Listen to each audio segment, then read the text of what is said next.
Halo semuanya, kami dari kelompok 2 akan mempresentasikan hasil analisis kami mengenai artikel ilmiah yang berjudul Production of Ecoenzymes from Fruit Peel Waste as an Effort to Address Organic Waste Management Issues in Indonesia. Kelompok kami beranggotakan Christine, Mina, dan juga Yosepin. Adapun outline dari presentasi kali ini terdiri dari 4, yaitu pendahuluan, metode ilmiah, pembahasan, dan juga penutup. Sebelum kami menjelaskan mengenai analisis yang kami lakukan, berikut identitas jurnal artikel yang kami gunakan. Masuk pada bagian pendahuluan, artikel ini membahas tentang keprihatinan penulis terhadap kondisi Indonesia yang semakin parah akibat bertambahnya pasokan sampah dari berbagai limbah masyarakat. Penulis menyatakan bahwa semakin bertambahnya jumlah penduduk Indonesia, maka meningkatkan juga jumlah produksi sampah yang dihasilkan dari limbah masyarakat, mulai dari jumlah, volume, jenis, dan karakteristik sampahnya. Ditinjau dari data Sistem Informasi Pengolahan Sampah Nasional Kementerian Lingkungan Hidup dan Kehutanan tahun 2022, menyatakan bahwa hampir sebagian besar dari hasil sampah terbesar di Indonesia itu ditimbulkan oleh sisa-sisa makanan. Hal ini membuat sampah menjadi permasalahan nasional, sehingga perlu pendekatan pengolahan yang komprehensif dan terintegrasi dari awal sampai akhir. Mulai beberapa kali sudah dilakukan pendekatan end of PP, akan tetapi tidak menjawab permasalahan kali ini, karena justru berbahaya untuk kesehatan, karena menghasilkan gas metana dan pemanasan global ketika terjadi penumpukan sampah dalam jumlah yang besar di tempat pembuangan akhir. Untuk itu, melihat latar belakang tersebut, hal ini membuat peneliti melakukan sebuah terobosan baru melalui ekoenzim sebagai pendekatan yang komprehensif, karena ekstrak cair yang dihasilkan dari fermentasi sisa sayuran dan buah ini dengan substrat gula merah dan molase dapat menjadi salah satu bentuk penanggulangan sampah yang ada di Indonesia. Selain itu, ekoenzim juga dapat digunakan untuk manfaat yang lain seperti pembersih lantai, disinfektan, atau pupuk organik yang bisa dipakai masyarakat untuk menunjang kegiatan-kegiatan masyarakat. Adapun tujuan dari penelitian ini adalah untuk menghasilkan ekoenzim dari kulit buah sebagai solusi pengelolaan sampah organik di tingkat rumah tangga, di mana kegiatan ini akan memberikan manfaat yang dapat menjadi salah satu alternatif terhadap permasalahan sampah organik, khususnya dimulai pada tingkat rumah tangga. Pengelolaan sampah organik dapur dari limbah kulit buah menjadi ekoenzim ini dapat mengurangi dampak dari polusi sampah organik. Yang menjadi rumusan masalah pada penelitian ini kami simpulkan ada 2. Yang pertama adalah, apakah ekoenzim ini dapat menjadi alternatif untuk mengatasi masalah pengelolaan sampah organik?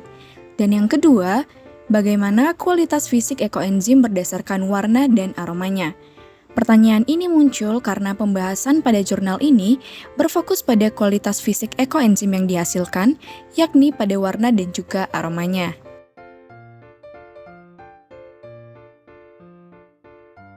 Alat bahan yang dipakai pada penelitian kali ini meliputi pisau, gunting, talenan, timbangan analitik, plastik ukuran 4 liter, toples dan tutup, label gantung, silinder ukur, batang pengaduk, penyaring, botol ukuran 250 ml, serbet, tisu, sarung tangan, masker, kamera, dan alat tulis.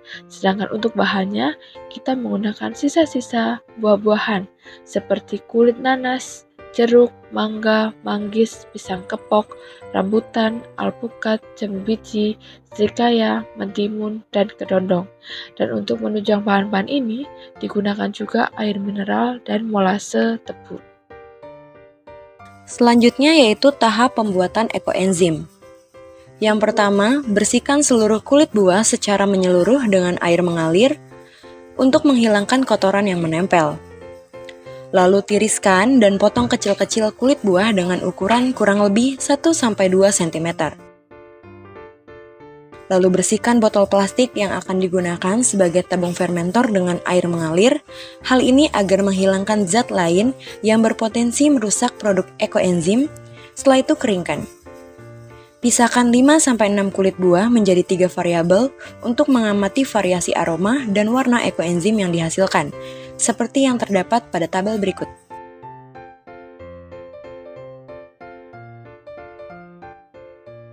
Selanjutnya, beri label pada ketiga tabung fermentor yang sudah dibersihkan dengan simbol V1 dalam artian variabel 1, V2 dalam artian variabel 2, dan V3 dalam artian variabel 3. Lalu masukkan air mineral, sampah organik atau kulit buah, dan molase tebu ke dalam masing-masing tabung fermentor dengan perbandingan komposisi setiap perlakuan adalah 1 molase tebu banding 3 kulit buah banding 10 air mineral, atau dalam artian 1:3:10.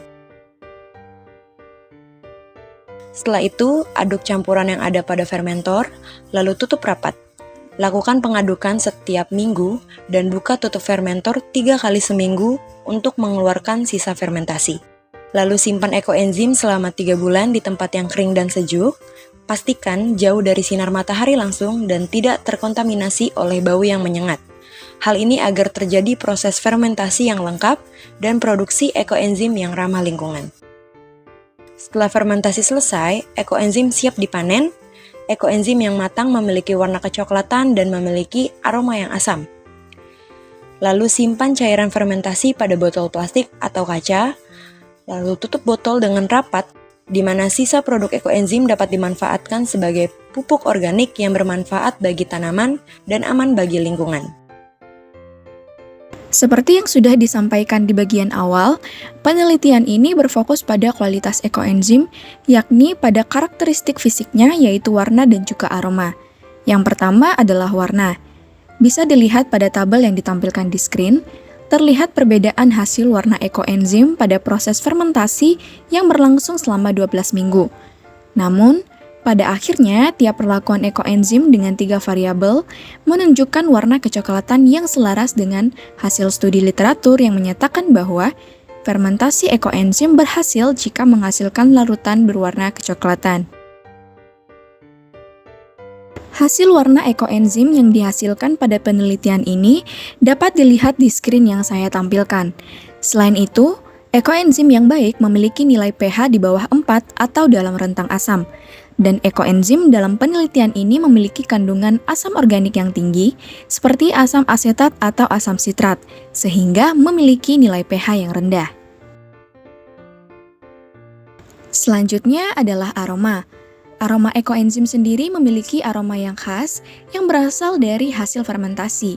Aromanya dapat berupa aroma yang asam dan juga beraroma seperti varian buah-buahan yang digunakan. Aroma ini berasal dari produk sampingan yang dihasilkan oleh mikroorganisme selama proses fermentasi. Hasil ini juga sejalan dengan penelitian yang pernah dilakukan sebelumnya, yakni aroma asam pada cairan ekoenzim berasal dari asam-asam organik, seperti asam asetat yang terdapat pada produk ekoenzim. Asam asetat sendiri biasanya memberikan rasa dan aroma asam pada cairan atau bahan makanan. Hal ini dikemukakan oleh Backel pada tahun 2009 pada bukunya tentang ilmu pangan. Proses fermentasi mengubah sukrosa yang ada di dalam larutan fermentasi menjadi alkohol yang kemudian berlanjut menjadi asam asetat. Nah, untuk hasil aromanya sendiri, dihasilkan aroma yang segar dan tajam. Akan tetapi pada variabel pertama, aroma yang lebih dominan adalah aroma kulit jeruk. Sedangkan pada variabel kedua dan ketiga, aroma yang lebih dominan adalah aroma nanas. Selain menghasilkan ekoenzim yang berwarna coklat tua, terdapat juga produk sampingan berupa residu yang mengendap di bagian bawah yang terdiri dari sisa-sisa sayuran dan juga buah-buahan. Residu ini dapat dimanfaatkan menjadi pupuk organik. Nah, kesimpulan dari artikel kali ini menyatakan bahwa peneliti berhasil melakukan penelitiannya terhadap ekoenzim dalam mengelola sampah sisa-sisa makanan masyarakat. Terlihat dari hasilnya bahwa kombinasi limbah kulit buah yang digunakan sebagai bahan baku produksi ekoenzim ternyata mempengaruhi warna dan juga aroma hasil ekoenzim itu sendiri. Dan juga aroma yang dihasilkan dari ekoenzim ini adalah asam yang segar. Dan setiap varian memberikan aroma tambahan dan warna yang berbeda sesuai dengan komposisi kimia dari bahan yang digunakan. Nah, terlihat dari produk yang pertama, yang kedua, dan yang ketiga memiliki perbedaan dari aroma dan juga warnanya. Nah, untuk produk yang pertama, aroma dari kulit jeruk ini lebih menonjol dan memiliki warna coklat. Sedangkan untuk produk kedua yang ketiga memiliki aroma kulit nanas yang dominan. Dan produk yang kedua memiliki warna coklat tua, sedangkan untuk produk yang ketiga memiliki warna coklat. Setelah kami menganalisis jurnal artikel ini, kami semakin berefleksi bahwa proses pembuatan ekoenzim mengajarkan kami untuk menghargai alam dan sumber daya yang ada di sekitar kami, termasuk menggunakan limbah organik menjadi sesuatu yang sangat bermanfaat. Eksperimen ini dapat merangsang inovasi dan kreativitas.